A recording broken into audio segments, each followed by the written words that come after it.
అడుగుతున్నాను ఈరోజు నా ప్రియ సహోదరి సహోదరులు, ఏ శోధన నీ మీద బహు బలంగా పనిచేస్తుంది? ఏ పాపము నిన్ను మాటికి ఊరిస్తుంది? లేదా ఏ పాపిష్టి మనిషి నిన్ను మాటికి శోధిస్తుంది? దేన్ని ఎదుర్కోలేక, దేన్ని జయించలేక నువ్వు లొంగిపోతున్నావు? ఒకసారి ఆలోచన చేయి. సైతాను బలమైనటువంటి కోరికలు తీసుకొచ్చినప్పుడు, శరీరాన్ని శోధించినప్పుడు, మనస్సును శోధించినప్పుడు, కళ్ళను శోధించినప్పుడు, ఆలోచనలను శోధించినప్పుడు, మనలో ఎంతమంది ధైర్యంగా బైబిల్ సెలవిస్తుంది, అపవాదిని ఎదిరించండి అప్పుడు వాడు మీ దగ్గర నుంచి పారిపోతాడు అని బైబిల్లో ఉంది. కానీ మనం ఎదిరించగలుగుతున్నామా?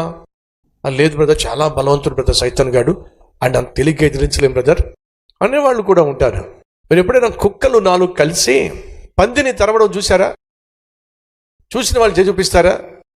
4 కుక్కలు కలిపి ఆ పందిని తరుముతూ ఉంటే పాపం ఆ పంది ప్రాణాలు గుప్పెట్లో పెట్టుకొని పరిగెడతండి. అది పరిగెడతా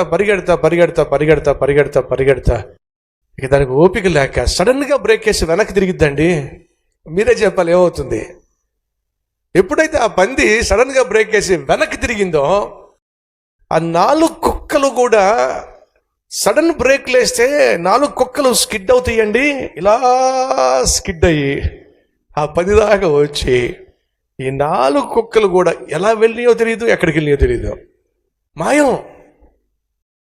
మీకేం అర్థం అవుతుంది? మీరు ఎంతమంది ఇది చూసారు చెప్పండి? నిజమే బ్రదర్, పంది కూడా కుక్కలు పరిగెడతా ఉంటాయి, కానీ ఎప్పుడైతే పంది ఆగి వెనక్కి తిరిగిందో ఈ 4 కుక్కలు కూడా తోక ముడిచేసి కాముగా 4 దిక్కులు గడిపోతాయి. బ్రదర్, ఇది మేము చూసాం బ్రదర్ అని వాళ్ళు ఎవరైనా ఉంటే ఒకసారి చూపిస్తారా? సరే, దయచేసి గమనించండి. ఎప్పుడైతే ఈ పంది ఎదురు తిరిగిందో ధైర్యం కలిగినటువంటి 4 కుక్కలు కూడా భయపడి చేస్తాయి. ఇది ఎందుకు మేము ముందు తీసుకొస్తున్నానంటే, సైతాను చాలా బలవంతుడండి, సైతాను చాలా శక్తి గలవాడండి, సైతాను చాలా కుయుక్తిపరుడండి అని మనం అని వాడికి లొంగిపోతూ ఉంటున్నాం. కానీ బైబిల్ సెలవిస్తుంది, వాడిని మీరు ఎదిరించండి. యేసు నామములో సైతాన్ని మీరు ఎదిరించండి, సైతాన్ని మీరు బంధించండి, వాడు వణిగిపోతాడు. ఎందుకని? యేసు నామములో శక్తి ఉంది.